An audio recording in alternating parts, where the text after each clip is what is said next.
In April of 2019, Paramount released a trailer for their new movie adaptation of Sonic the Hedgehog. As anyone who has ever played video games knows, this is what Sonic looks like. And this is what the filmmakers behind the Sonic movie came up with. Understandably, people on the internet were perplexed by the decision to make this character, this cartoony character, look like a human man with huge feet wearing a onesie. So this creepy, uncanny valley Sonic became the talk of the town. Everybody wanted to watch the trailer. Oh!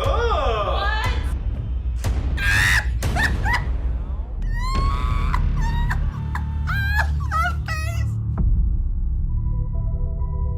So, just a few days later, Jeff Fowler, the director, tweeted out that they'd be changing the look of Sonic because of the criticisms that they'd received. And people were happy. A movie studio actually listened to their audience. This seemed to drum up a lot of goodwill with Paramount and with the creators of the Sonic the Hedgehog movie. But then there was backlash because of all the extra work the visual effects artists would have to endure to meet the deadline. So later that month, a new release date was announced with the hashtag "No VFX artists were harmed in the making of this movie." So that's what happened last year.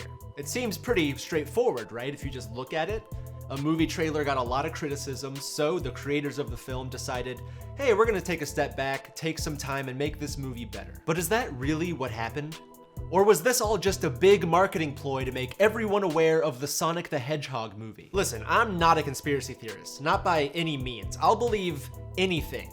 I'll believe anything you tell me no matter who you are. I'm an idiot. But there's a few things about this story that make me suspicious. First, you would assume that reanimating an entire movie would be extremely expensive and take a ton of time. Well, they pushed the release date back, which makes sense, but then it turns out that the extra animation only added $5 million to their budget. And it turns out that the visual effects work on the film was far from being completed. In fact, the only Sonic visual effects that were completed were the scenes we saw in that god-awful trailer. Pretty convenient, don't you think? Now, a simple Google search returned that it's not uncommon for movie trailers to come out before a movie is even close to being finished, as seems to be the case with Sonic. But like many other conspiracy theorists, I choose to ignore this fact. The internet could be lying to me. It certainly wouldn't be the first time. There's no way for us to really know. Well, maybe there is. My friend Josh used to be a trailer editor in New York City.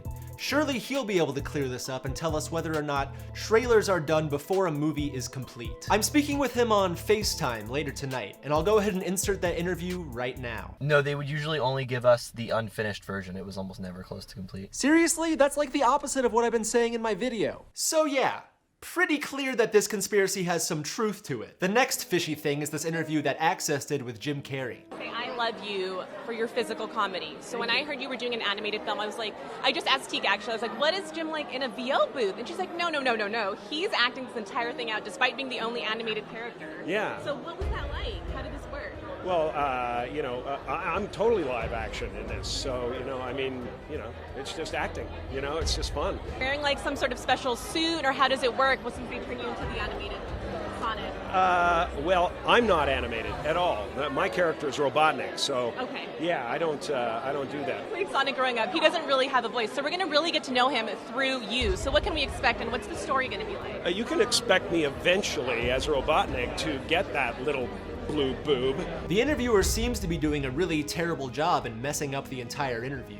Or is she? Did the Sonic marketing team tell this woman to completely ignore everything Jim Carrey is saying and to ask him questions as if he is the one playing Sonic? Certainly an interview as bad and weird as this would get people talking about the film. Look at all these dislikes. I don't know this woman, but I don't believe that a professional journalist is capable of making this many mistakes in one interview, unless she was being paid to do so. And finally, how expensive are successful marketing campaigns when it comes to movies? According to this article, marketing accounts for roughly 34 to 37% of a movie's total cost. Sonic the Hedgehog has a budget of $95 million. 34% of $95 million is at least $5 million.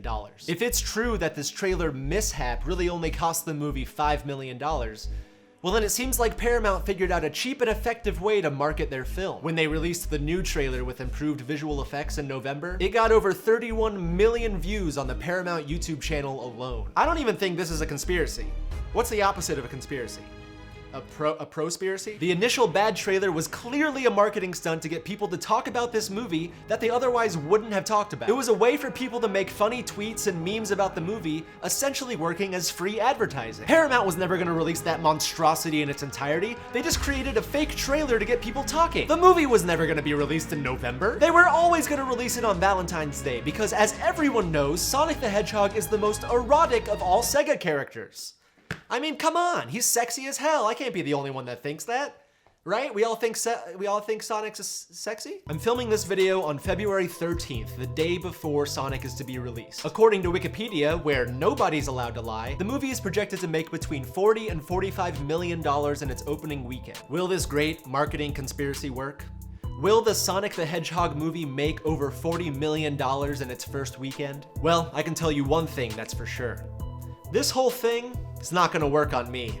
I'm too smart. But I do kinda wanna go see it.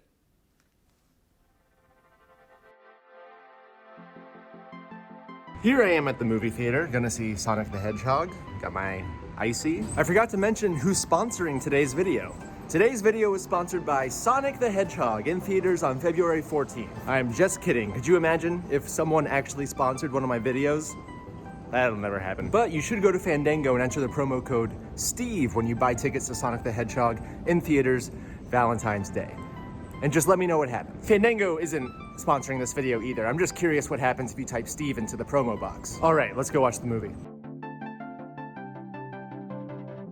The movie it was fine, you know, it was not bad. Better than I expected. But you know what? It doesn't even matter how good the movie is because I watched it. So kudos to you, Sonic the Hedgehog marketing team. You sick freaks really did it this time. All right, so that's it for this video. I hope you guys learned something. Also, happy Valentine's Day. I gotta go now.